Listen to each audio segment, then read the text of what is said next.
Mr. DJ Rose, Verteezy, and C's. Welcome you to the No More Black Tears podcast. Black tears that's heaven sent. Barack the first black president. I love my black skin. I love walking in black excellence.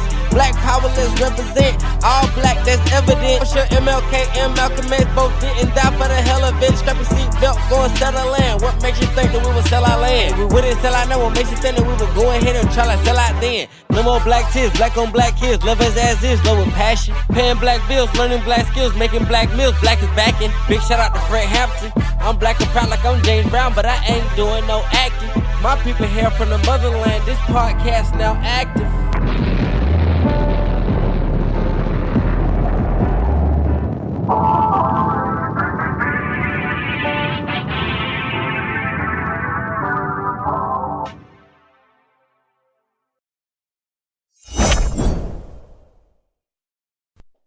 No More Black Tears Radio, No More Black Kids podcast, man. We back in the building.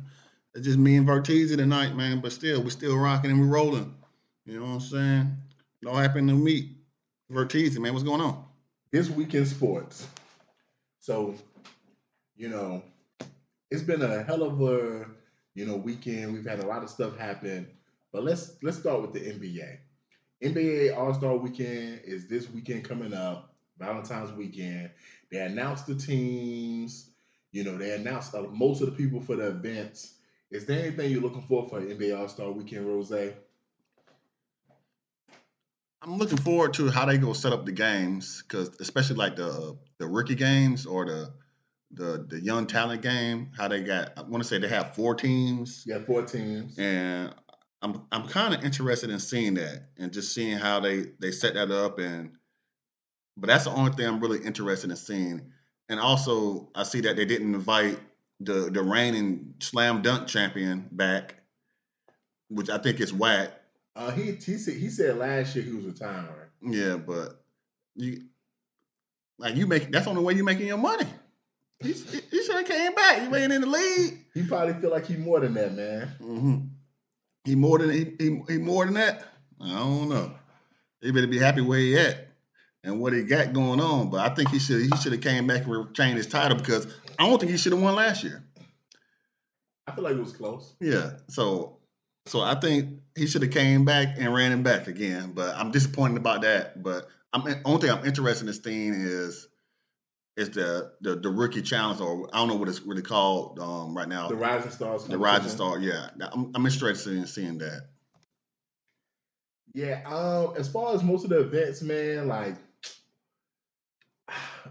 right now, where All-Star Weekend just doesn't have the pizzazz it usually has. So like the Rising Stars Challenge, I guess I'm looking forward to that, because there's some second-year players from last year's draft class that have been consistently playing well, as well as this draft class looks like one of the best draft classes we've had in a while, man. So like Edgecombe, Cooper Flag, the Dylan Harper from the Spurs, as well as they drafted Castle last year, so he should be in it. Both of them been playing well, And then it's another player that got drafted this year. I just can't think of his name, but he's been playing well. Not Ace Bailey, a different player. Because like 4 of that top 5, Kanoko, the white boy for the Hornets. Yeah, he's been playing really well too. So like I'm interested in seeing that probably. The dunk contest, I saw some of the names. Can't even remember the names. It was really nobody like that. I was like, I don't want to see that nigga dunk again. The 3-point contest, I don't think Steph's in it. Trey's probably not in it. Dame's definitely not in it. Like, I just don't really know who's in it, if it's gonna be entertaining. I thought Dame was gonna be in it. So Dame's not gonna be in it? Dame gonna be in it? That's what I thought I heard. If he gonna be in it, I'll be surprised, because he ain't played the game all season. Like, I know that's what people was making a deal about it. Like, he ain't played all season, but it's like, we need you at a 3-point competition. He said, yeah. If he's in it, I ain't gonna lie. Then I'll watch, because he's in it. Because I want to see, can you shoot on one leg, basically, man. So I'll watch it for him. But as far as the main actual game, man, I was looking at some of the lineups, and man, like, I'm disappointed for the world, because Shai's not gonna play, and I really think that's a big blow for the world. And I think it's up in the air. If Luka's gonna play, he might not play, because I think he missed the last couple games with the Lakers. So it's like, now that world team doesn't look as dominant. because it was really hanging his hat on Giannis, Luka, Shea, and Jokic. Don't get it twisted, and Vic, but don't get it twisted like Karl Anthony Towns, Siakam, Murray, and and the dude from the Blazers, Avechon. They all good, but it was like I was looking for that star power. Then I found out today LeBron not gonna be in the game because he missed the Lakers last game. He's not playing. Like I think it's tonight, or he didn't play last night. He played last night, so he's not playing tonight. So he's not playing tonight, and they basically have reported that his run of the All-Star is ending this weekend because he's not going to play in the All-Star game, which is very disappointing because it would have been nice to see, the three people from the Olympic team, him, Steph Curry, and KD, who are all on the same team. I was looking forward to that. So that's going to be kind of sad, man. But, I just want to see if the world can actually beat, the USA teams. And if that happens, like, would there be any changes in the NBA? So All-Star Weekend ain't what it used to be. Somebody who, was hoping to be a future Pro Bowler in the NFL, James Pitts Jr., he's had some serious stuff happen over the weekend. He got charged with stalking, domestic violence, terrorizing, something dealing with police. Like he was driving his car and ran a police officer, hit him in the knee or leg and hurt them. So basically assault on a police officer. And he's looking at, for each individual charge, a minimum of 5 years if he's convicted of any single one. And this was all because, I guess his girlfriend at the time, his ex-girlfriend now, Vakia Jackson, broke up with him and sent him a text he didn't want nothing to do with him. And on top of that, apparently he got a burner phone and started texting her, even though she had blocked him. Man, if this was Tiz or no Tiz, I have used Tiz, man. One, because you and me was just bragging about this nigga. We was just bragging about the rookie season he had as a defensive player. And so it's like, it's painful as a Falcons fan because it's like, yo, we can't have nice things, bro. Like, this nigga has so much potential to be one of the best pass rushers in the league. And that's what we've been lacking on our defense for, it seemed like a decade now, to be honest, bro.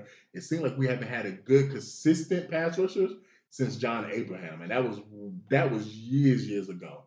So that's sad. But then it's also sad because it's like, what's up with you young niggas, man?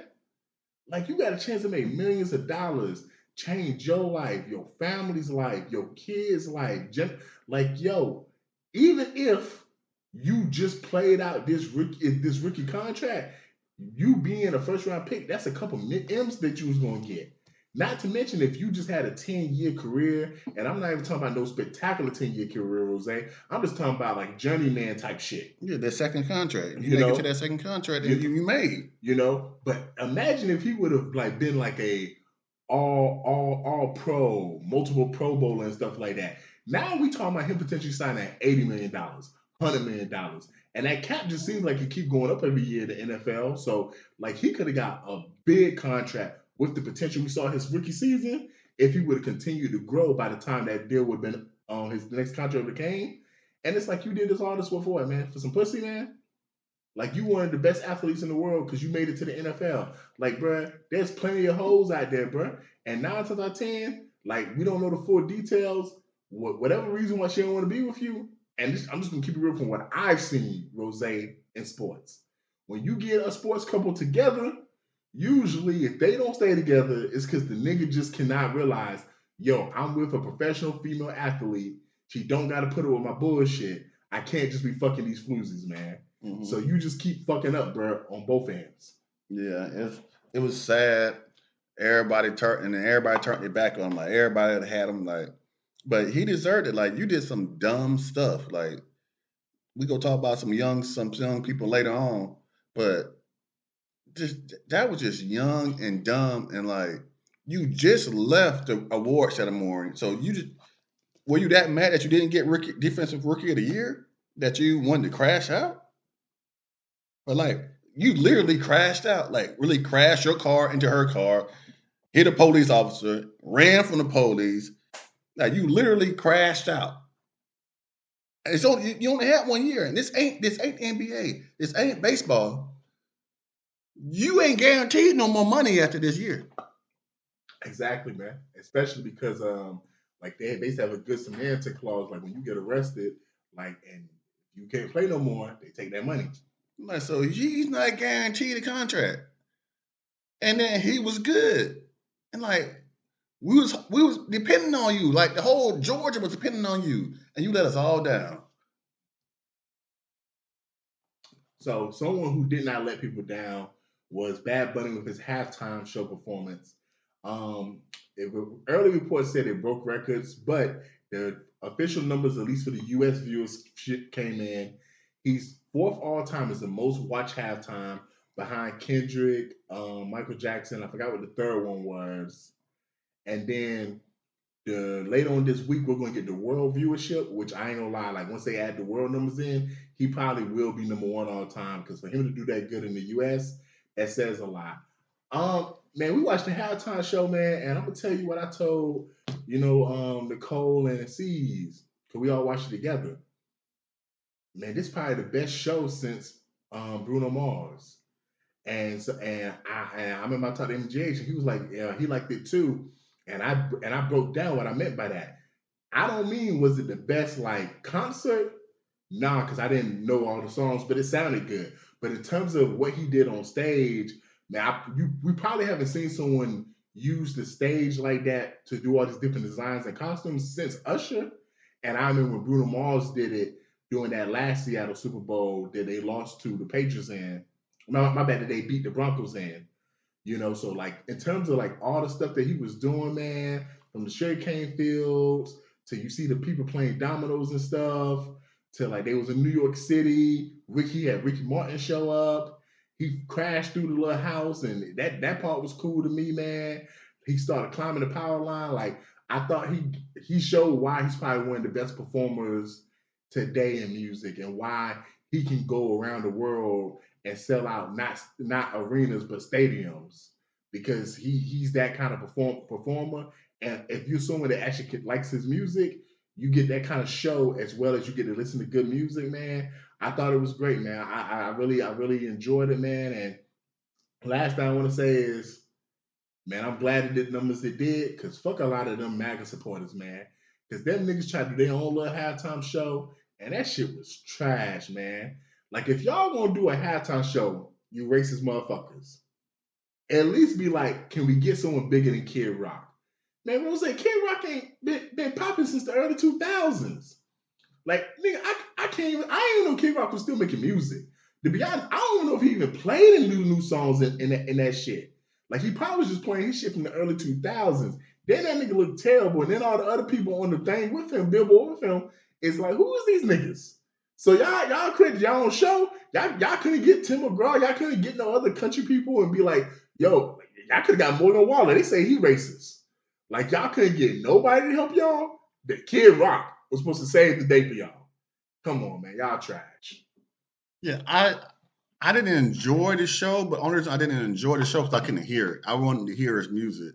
But as far as the concert and the concepts of everything that he was doing, I went this young lady on TikTok. She did a great job breaking everything down that he was doing, and it made it, because the show was pretty good, but I just couldn't. I didn't enjoy it because I couldn't hear it. I wanted to hear it. I kept saying that to people I was watching it with, like, "Hey, like, I want to hear it." And it was like, "You can't understand what he's saying." It's like, you can't hear Ray. You don't understand what reggae people saying either. But I want to hear the music. Oh, so they had it on mute or something? No, it was just down low. Oh, it was just really down low. It was just, and people was talking the whole time. So it's like, now with some older folks, you know how old folks talk loud. So it's like, you could hear it, but you can't really hear it. So it's like, so I didn't really get to enjoy it. But the show, watching it, it wasn't bad at all. But I wish I could have heard the music, because I wish I could have heard the music. That's all.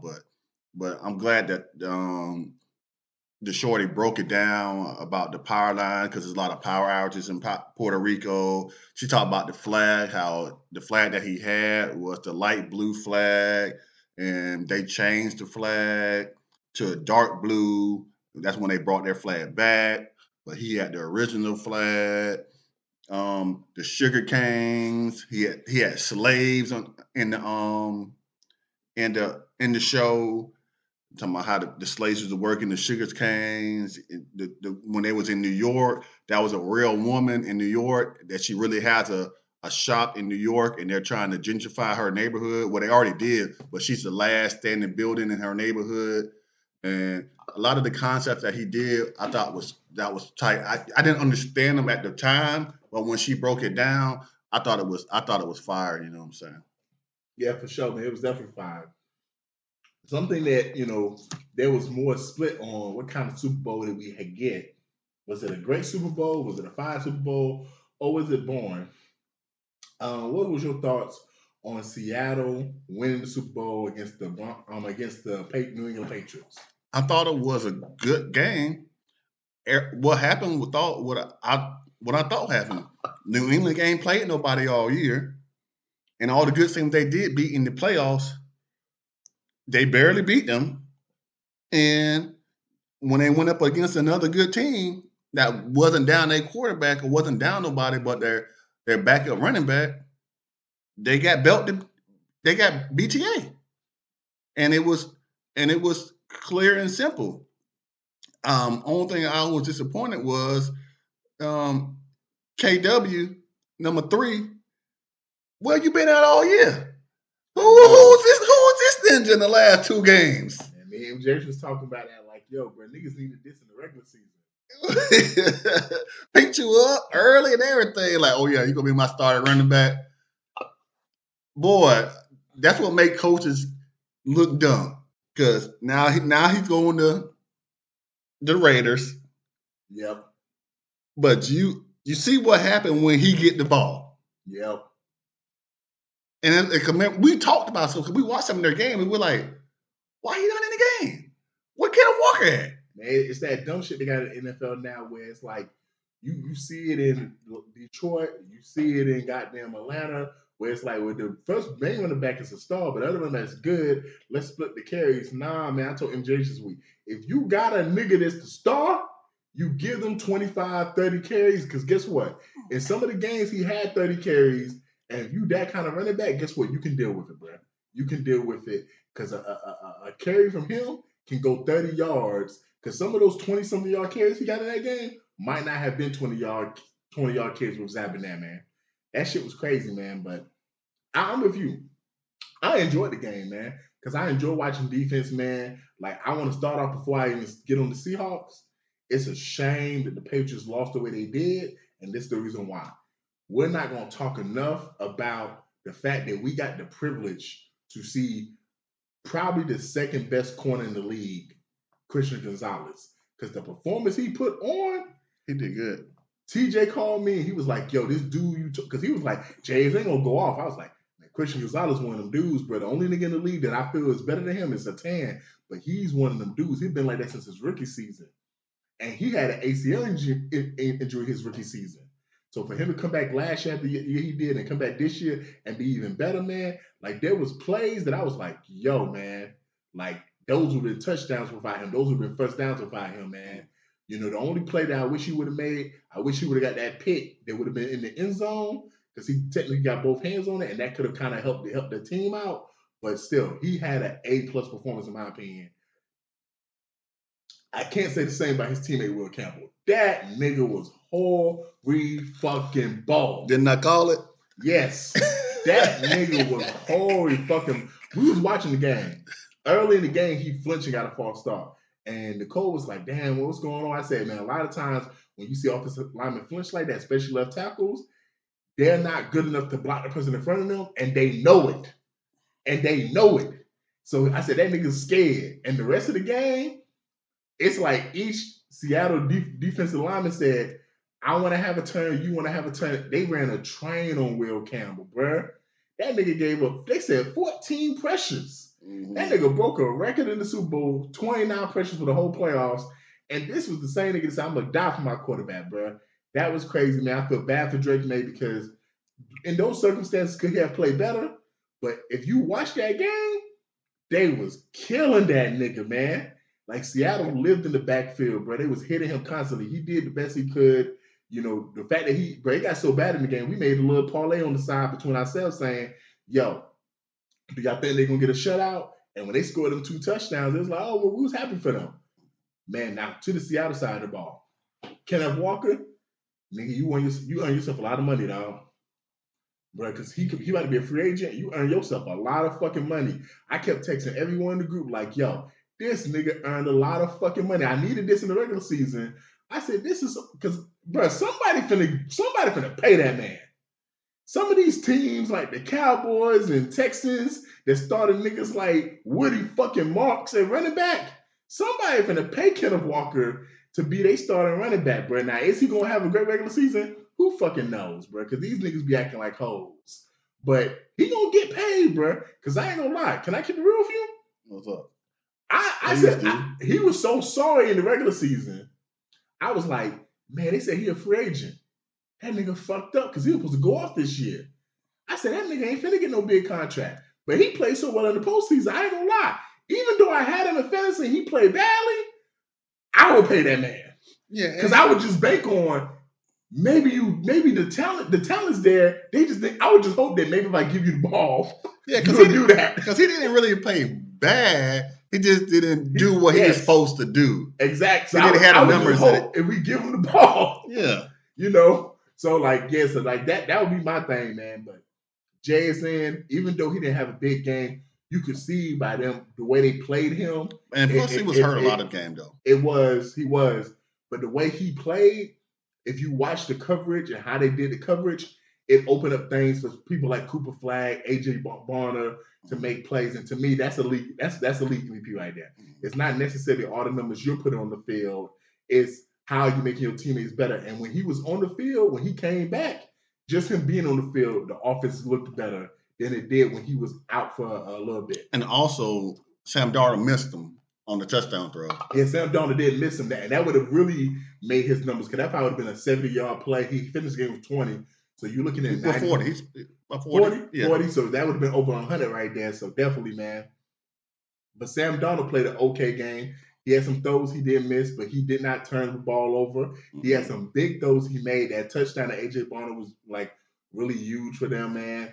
Like, and I'm just happy for Sam Darnold, man. And I'm happy for Sam Darnold because, like, that's perseverance, man. That's what football and sports to me has always been about. It's about getting knocked down, but not giving up and getting back up. And when he was with the Jets and he was as horrible as he was, and people was making memes about seeing ghosts, he could have just called it quits and just said, hey, I'm just going to be a journeyman. He went to San Fran, went to Carolina, went to Minnesota, had that breakout year. Then Minnesota said, we still don't believe in you, nigga. Came to Seattle and led them boys to the Super Bawl. Lamar, Josh Allen. Oh, go ahead, finish. Y'all got to do something, bro. Because how y'all let this nigga get a ring before y'all as the starter quarterback? Yeah. And I'm not going to say they didn't believe in Minnesota. It's just that they just drafted one. They didn't want to do what Atlanta did. You ain't believe in him. They ain't want to do what Atlanta did. Can I tell you something? Because if you believed in him, even if you drafted JJ, if you thought Sam was that nigga, you would have been like, you know, bro, fuck that pick. Yeah, they fuck that pick. And then the general manager would have got fired. Hey man, he got fired anyway because of other stuff. But if the Vikings would have made the Super Bowl, would he have got fired? If they would have made the Super Bowl this year, would he have got fired? No, he wouldn't have got fired. But they weren't gonna make the Super Bowl. Now they would.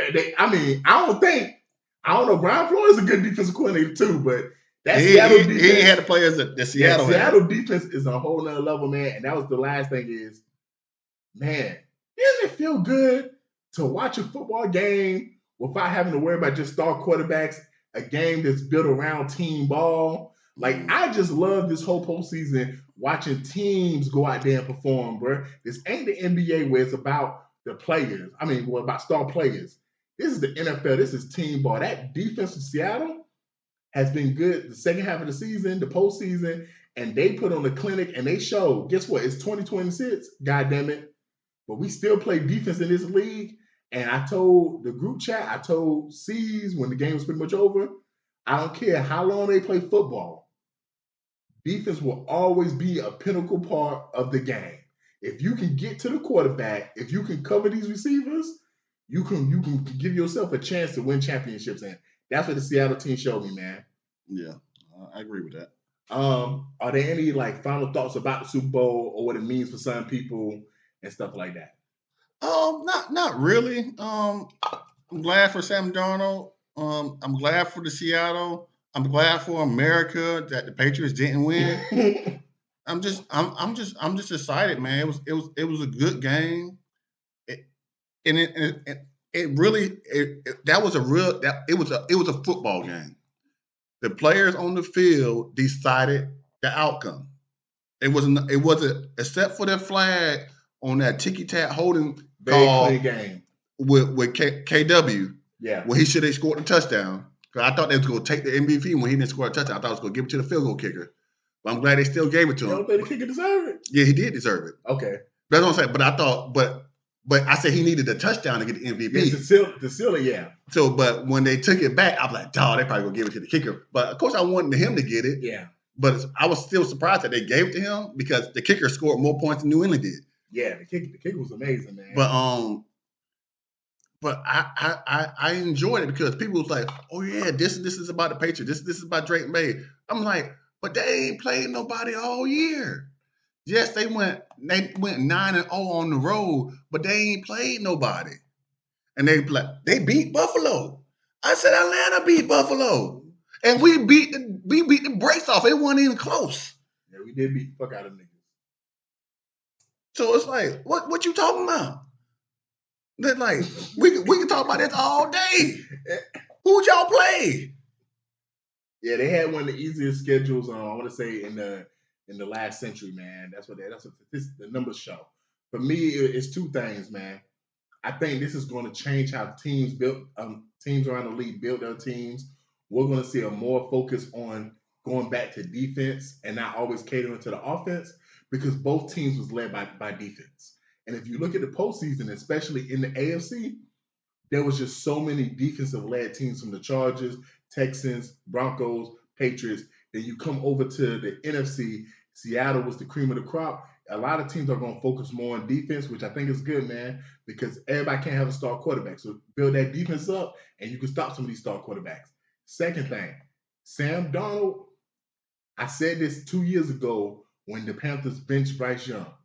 We got to start looking at these organizations and these general managers, man, because for the Jets and the Vikings to make the decision they made at the quarterback position and Sam Darnold to be a starting NFL quarterback for a Super Bowl winning team, a lot of these teams are going to have to start self-reflecting. And when we start seeing some quarterbacks get drafted and not play to their potential, because Sam Darnold was highly recruited out of college. He was drafted top 5 in his draft class.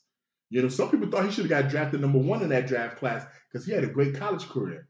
We're going to have to start looking at some of these teams, bro, and be like, yo, is it the quarterback that's not doing his job? Or are y'all not putting the good offensive coordinators around him, good head coach around him, and good structure around him? Because I said that to my brother TTK before the Super Bowl. Hey, the league do not want the Seahawks to win because now we're gonna have to start holding these teams and franchises accountable for when the quarterback fails. And also, it's not about just the right. It is the right coaching and things like that, but it takes time too.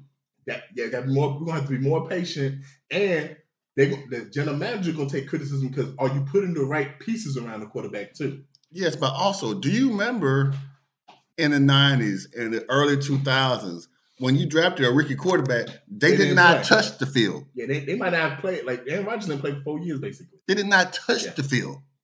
Like it was rare. Like Peyton Manning was one of the rare quarterbacks that actually started his rookie season all the way through. That was not some normal shit. But that's what I mean, man. That the league is going to have to start looking at themselves when they draft these guys and figure out, yo, it's not always the quarterback that's failing us, man. So before we close it out, we had another great fucking NFL season.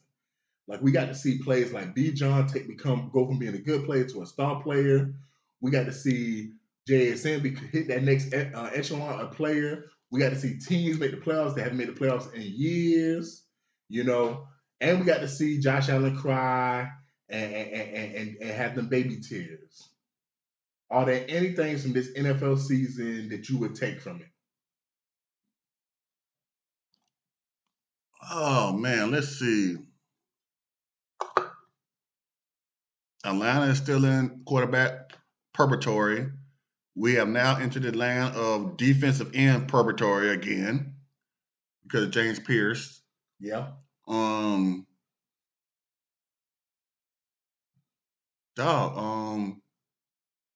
our black quarterbacks, you got to step it up.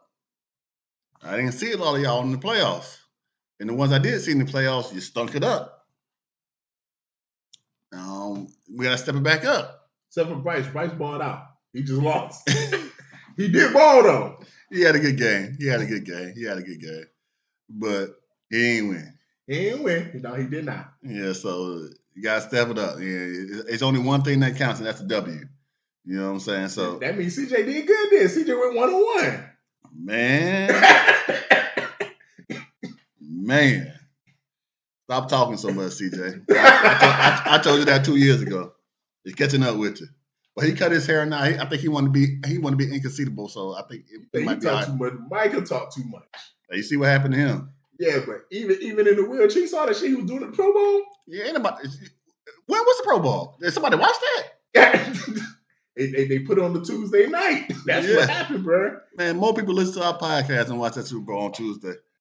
Yeah, man. But the NFL, man, it was a good season, man, because we got to see some players, take that next step. We got to see a couple of rookies like Genty look pretty good, McMillan look pretty good. We got to see Shedeur enter the league. Shedeur and Dart look like they will be decent quarterbacks at the very least. We saw a couple players that looks like this is going to be the end for them, like Aaron Rodgers, Devontae. I don't know how much more he got left in the tank. So it was good to see some of those players continue to kind of do their thing a little bit, and Russell Wilson looks like he's going to be a future backup if he continues to play. From a Falcons fans perspective, all we can just have is hope, man, because there was nothing from this season that I'm just outside of, and the sad part, the only happy thing was James Pierce. So, but outside of that, it's like there's nothing I can hang my head on. But overall, back to my Super Bowl point, it was good just to see so many defensive-led teams make the playoffs, and it seems like defense is starting to make a comeback in the NFL, and that's what we need, man. We need good offensive team, we need good defensive teams, and we need both to make the playoffs. It can't just be who got the best quarterback. Otherwise, it just becomes boring. From a quarterback position, man, the big four, Pat, Lamar, and Jordan made the playoffs, and guess what? It was still an amazing playoffs, man. It was still amazing playoffs. Like, we got young quarterbacks like Caleb Williams. Caleb Williams is one of those players I'm talking about that had a star-making performance. Now, he didn't have a star season, but, in the playoffs, man, that game against the Packers and in the game against the Rams, even though he did lose it for them, he made plays that make you be like, wow, he might be the future of this league. And if you ask me right now, in 5 years, who will be the best quarterback in the league, it would be hard for me not to say Caleb. Because I just saw the talent in the postseason and the throws he can make blindfolded. And I don't think out of the young guys in the league right now, Rose, there's somebody on his level talent-wise. Yeah, it's him. And can Jaden Daniels come back and but I show up? I don't think Jaden's as talented. I think Jaden's probably plays the position better than him. Mm. But like that throw against the Rams where he ran back 20 yards, I don't think Jaden can make a throw like that. I think the only other player in the league who can really make a throw like that is Pat. Yeah. So that but that's why the NFL is so good, because as one star starts to fade, guess what happens? Another one starts rising, man. So it was a great NFL season, man. And both my teams sucked in fantasy, man. So hopefully we get back on track when we hit the draft, man. Shout out to the Mamba. Gotta. Mr. DJ Rose, Verkeezy, and C's, welcome you to the No More Black Tears podcast. Black tears that's heaven sent. Barack the first black president. I love my black skin. I love walking in black excellence. Black power, let's represent. All black, that's evident. I'm sure MLK and Malcolm X both didn't die for the hell of it. Strap a seatbelt, go and sell our land. What makes you think that we would sell our land? We wouldn't sell out now. What makes you think that we would go ahead and try to sell out then? No more black tears, black on black kids. Love us as is, love with passion. Paying black bills, learning black skills, making black meals. Black is backing. Big shout out to Fred Hampton. I'm black and proud like I'm James Brown, but I ain't doing no acting. My people here from the motherland. This podcast now active.